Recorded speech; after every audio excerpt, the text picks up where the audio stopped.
Asia cup cricket fever అయితే ఇంకొన్ని గంటల్లో స్టార్ట్ అయిపోతుంది.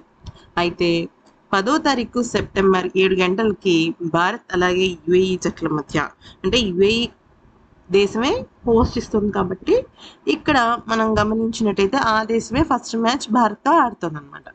అయితే ఇక్కడ ఆసియా కప్లో శుభ్మన్ గిల్తో పాటుగా సూర్యకుమార్ యాదవ్ కానీ, లేకపోతే అక్షర్ పటేల్ కానీ, హార్దిక్ కానీ వీళ్ళందరూ చాలా గ్యాప్ తర్వాత మళ్ళీ మన జాతీయ అంతర్జాతీయ క్రికెట్లోకి మళ్ళీ రీఎంట్రీ ఇస్తున్నారనమాట.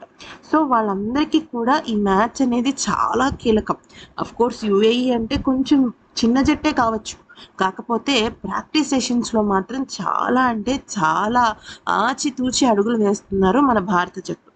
నిజానికి చెప్పాలి అంటే గిల్ తన మ్యాజిక్‌ని ప్రదర్శించేటందుకు సిద్ధమయ్యాడు కానీ, ప్రత్యర్థి జట్లు బౌలర్లకి శుభ్మన్ గిల్ ఇచ్చే ఒక బలహీనత కనిపిస్తుంది. శుభ్మన్ గిల్ ఏ అంశంలో బలహీనంగా ఉన్నాడు?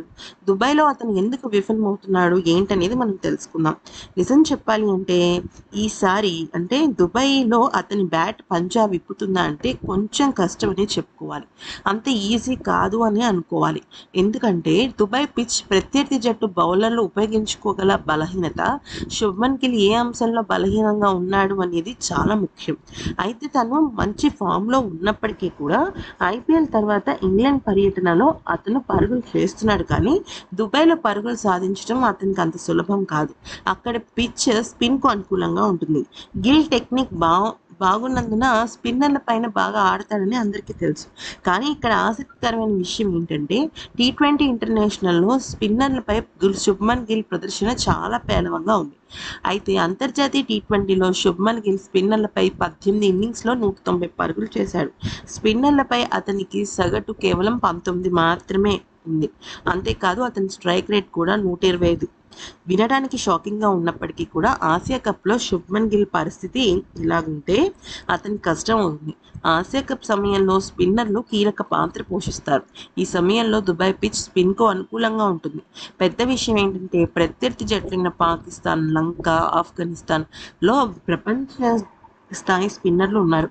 ఇటువంటి పరిస్థితుల్లో గిల్ తన బలహీనత పైన ఎక్కువగా ఫోకస్ చేయడం కోసం బూమ్రా అలాగే సిరాజ్ లాంటి, అంటే సిరాజ్ లేడనుకోండి, బూమ్రా లాంటి వాళ్ళు కాకుండా కుల్దీప్ యాదవ్ చేత ఒకటి కాదు రెండు కాదు కంటిన్యూస్గా, అంటే దాదాపుగా ఒక 20 మినిట్స్ బ్రేక్లో 10 ఓవర్స్ 10 ఓవర్స్ 10 ఓవర్స్ చొప్పున 30 ఓవర్స్ ఆడాడనమాట శుభమన్ గిల్. సో మీకు ఇక్కడ క్లారిటీగా అర్థమైపోయి ఉండాలి. తను స్పిన్నర్ని ఎదుర్కోవడం కోసం చాలా అంటే చాలా స్ట్రాటజీలు వాడుతున్నాడు.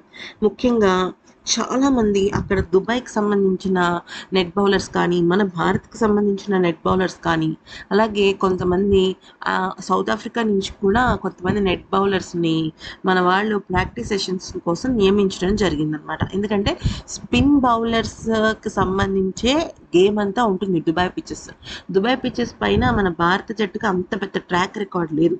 శుభ్మన్ గిల్లే కాదు చాలామంది తలపడతారు. సో అది అధిగమించడానికే ఇప్పుడు భారత్ అది చేస్తుంది.